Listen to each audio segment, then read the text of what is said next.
va clôturer assez rapidement la partie académique, mais je voudrais quand même revenir sur un point qui a été signalé tout à l'heure. Les commémorations sont le produit de leur temps. Lorsqu'en 2004, on a pris cette initiative de sortir des poussières l'accord de 1964, c'est pas venu comme ça. En fait, on avait observé en 1996 le 50e anniversaire de l'accord belgo-italien. Et c'est l'accord belgo-italien qui a été notre aspiration. On a vu qu'à ce moment-là, il y a eu un débat très franc entre l'immigration italienne, parfois avec aussi des excès. Je me souviens de Morelli disant que l'immigration italienne, ça avait été une déportation. Hein, et donc, mais ça a permis un débat très franc. Et c'est sur cette base-là qu'on a pris l'initiative, dans un contexte particulier, qui était le contexte de l'après 11 septembre, où tout d'un coup, nous n'étions plus les fils des travailleurs qui sont venus pour reconstruire la Belgique, nous n'étions plus que musulmans. Alors bien sûr, on a été musulmans depuis toujours, mais être uniquement musulman dans le débat public, ça posait toute une série de nouvelles questions. Et on a voulu remettre cette histoire du travail, cette histoire de contribution à l'économie au centre du débat. En 2014, le sous-titre de la commémoration, c'était « C'est du belge ».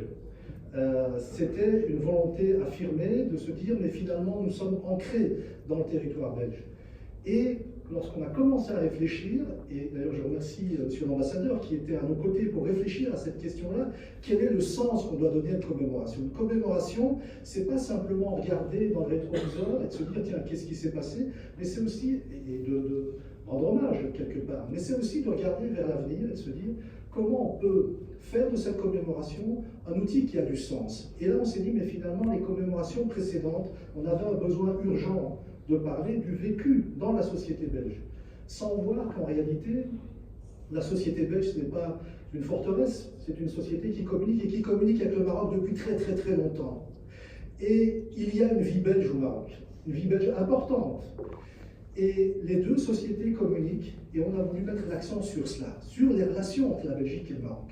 Lorsque nous avons fait un colloque au mois de février, c'est assez ironique, la dernière intervention, celle d'Ilham Kadri, c'est pas un hasard, c'est une femme d'origine marocaine, présidente de la plus grande société, la plus vieille société belge, l'ex-Solvay, qui s'appelle aujourd'hui Syensqo, et elle nous dit, mais pour mon entreprise, en tant que chef d'entreprise en Belgique, la grande question pour l'avenir, pour moi, c'est le prix des énergies. Et l'avenir se jouera sur ces questions de l'énergie.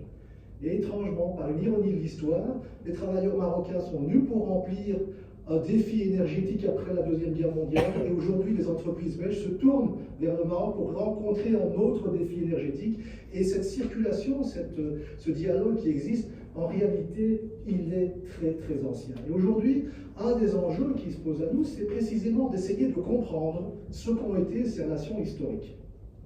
Et c'est sur ça qu'on travaille beaucoup pour le moment. Je ne vais pas revenir sur les 60 dernières années, mais je vais aller beaucoup plus loin. J'ai été interpellé il y a 3-4 ans par un collègue qui est le grand spécialiste à l'Université de Liège de l'histoire des sciences et des techniques, et qui m'interpelle en me disant « Mais Hassan, sais-tu quand les chiffres arabes sont arrivés à Liège ?» Grand moment de silence et de gêne, je lui dis « Écoute, je n'en ai absolument aucune idée. » Bien, les chiffres arabes sont arrivés à Liège grâce ou par le biais des relations intellectuelles qui étaient entretenues par un grand prince évêque liégeois, Notger, avec un évêque français qui s'appelle Gerbert d'Aurillac, et qui avait l'habitude d'aller à Barcelone et de voir les commerçants issus du Maghreb commercer en utilisant une machine qui était inconnue en Occident, qui est l'abac. L'abac, c'est un boulier compteur qu'utilisaient les Arabes, et Gerbert d'Aurillac, qui est un grand savant pour son époque, va aller se former à Fès, à l'université de Fès. Il va aller se former aux mathématiques. Et dans ses correspondances avec Notger, il va permettre l'arrivée du boulier compteur dans la région liégeoise et des chiffres arabes dans la région liégeoise. Et cet évêque, Gerbert d'Aurillac, il a la particularité qu'il va devenir le premier pape français autour de l'an 1000, c'est le pape Sylvestre II. Un exemple parmi beaucoup d'autres des relations qu'il y a eu dans l'histoire, pourrait citer aussi, et c'est perceptible dans l'espace public. Si vous visitez, par exemple, une ville comme Diest, vous avez sur la grande place à Diest une statue d'un monsieur qui s'appelle Nicolas Kleinhardt, qui est un grand érudit de la Renaissance et qui s'est dit qu'il allait aller apprendre le Coran au Maroc. Et donc il est parti, non pas simplement pour étudier le Coran, mais pour essayer de dire que le Coran n'est pas la vraie parole, etc. Et donc il va pour essayer de critiquer. Et donc il va aller s'installer là-bas. Et donc on a des missions, d'érudits, d'intellectuels. Et tout cela va durer pendant des siècles. On en refait la découverte aujourd'hui. C'est un travail extrêmement passionnant. Alors, autre exemple, on est ici à Liège. Lorsque les Espagnols s'implantent pour conquérir Ceuta et installer un comptoir commercial à Ceuta, la riposte du sultan du Maroc, le sultan Moulay Ismaïl, va être d'établir un blocus sur Ceuta. Et les rois d'Espagne vont faire appel aux gardes wallonnes pour lever le blocus de Ceuta. Et donc, à nouveau, des rencontres historiques, parfois improbables, entre nos régions et le Maroc. Et puis des choses que les Belges seront peut-être surpris de découvrir. En réalité, le 19e siècle va être un siècle où il va y avoir beaucoup d'échanges entre la Belgique et le Maroc. Les relations diplomatiques entre la Belgique et le Maroc commencent en 1838, quelques années à peine après l'indépendance de la Belgique. Et le premier voyage d'un roi des Belges au Maroc date de 1862. Et c'est Léopold II. Et c'est intéressant de s'y attarder un moment, parce que Léopold II, peu de gens le savent, mais Léopold II a passé beaucoup de temps au Maroc. Peu de gens savent que Léopold II est surtout connu pour la colonisation du Congo, mais il n'a jamais mis les pieds physiquement au Congo. Or, il a été, à partir de 1862, très régulièrement au Maroc. Parfois de manière discrète.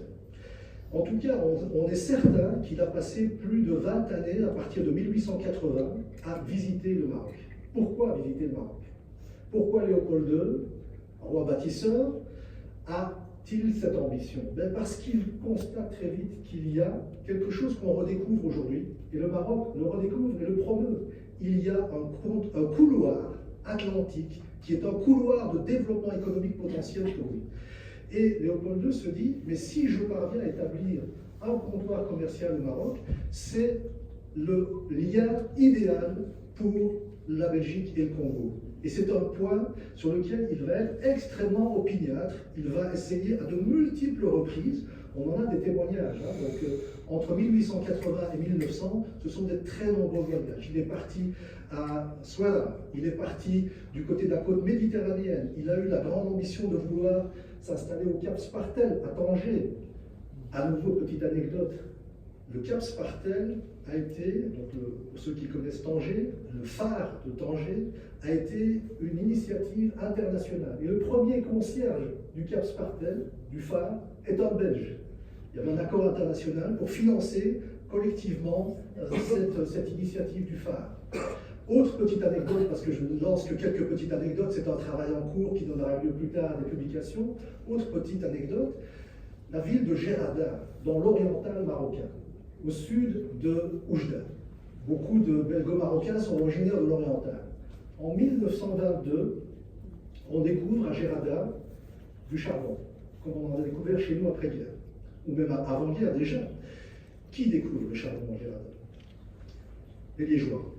Ce sont des Liégeois qui découvrent ces gisements et qui vont promouvoir leur exploitation. Alors, très rapidement, le Maroc, qui à l'époque est sous le protectorat français, va décider de créer une entreprise publique pour l'exploitation des charbonnages de la région de Gerada. Et les Liégeois, qui ont été les pionniers dans cette histoire, vont recevoir un tiers des actions de cette société nationale d'exploitation des charbonnages. Et qui détient ces actions? La société Ougré-Marié, l'OM.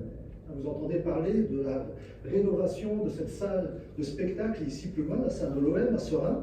Ougré-Marié est une vieille entreprise liégeoise, cérésienne, qui dès les années 20 est au Maroc et va rentrer au capital de la société d'exploitation des charbonnages du Maroc, qui est Gerada, qui est le lieu du début de l'industrialisation au Maroc. C'est véritablement là qu'est née l'idée même du développement industriel dans un pays qui était, le Maroc, au début du XXe siècle, encore un très grand pays rural. Donc il y a plein d'histoires qui sont encore à découvrir. On a aussi découvert que la première association, tu as parlé des associations belgo-marocaines, la première association belge au Maroc est née en 1922 En 1922, l'Association des Belges du Maroc a plus d'un siècle d'histoire. Ce qui veut dire qu'en fait, c'est le regard qui constitue la réalité qu'on veut voir, c'est la perspective, c'est l'angle sur lequel on regarde. Aujourd'hui, pour des tas de raisons, nous avons intérêt à revisiter cette histoire, parce qu'aujourd'hui, Monsieur l'ambassadeur l'a rappelé, il y a des très grands enjeux pour la prospérité de nos deux sociétés, pour la prospérité de nos entreprises, qui vont se jouer dans la qualité de ces collaborations. Et comme on l'a fait il y a 20 ans, il y a 10 ans, on a beaucoup étudié l'histoire. Bien maintenant, peut-être qu'il faut la réétudier avec un périmètre un peu plus large, en se disant, mais en fait, les relations entre la Belgique et le Maroc, c'est pas une histoire récente, c'est une très vieille histoire, avec beaucoup de choses positives, des choses moins positives, une histoire qu'on doit regarder ensemble et dont on doit être fier d'une certaine manière. Je vous remercie et je vous souhaite une très bonne soirée. De faire partie du premier groupe qui a décidé de lancer la commémoration des 40 ans. Parce que ça ne nous aura pas échappé, il n'y a jamais eu de commémoration des 10 ans, ni des 20 ans, ni des 30 ans de cet accord. Cette commémoration, elle est née avec les 40 ans. J'en dirai un petit mot tout à l'heure. Et une des premières questions qui s'est posée à nous, c'est de se dire, mais finalement, en 2004, à cette époque, on était face à une situation où on connaissait très peu de choses sur l'histoire.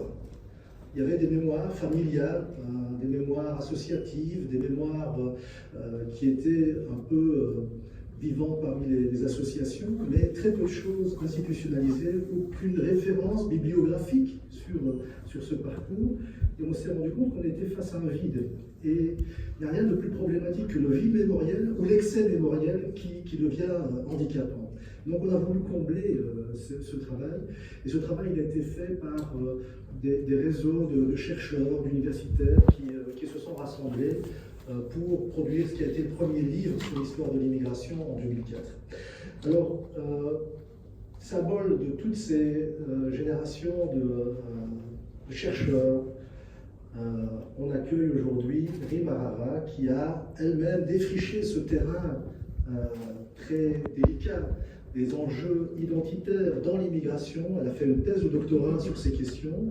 Elle travaille aujourd'hui au Québec et elle enseigne dans plusieurs universités à Montréal. Et je vais lui céder tout de suite la parole pour nous relater un petit peu le fruit de ses travaux sur l'identité marocaine en contexte d'immigration.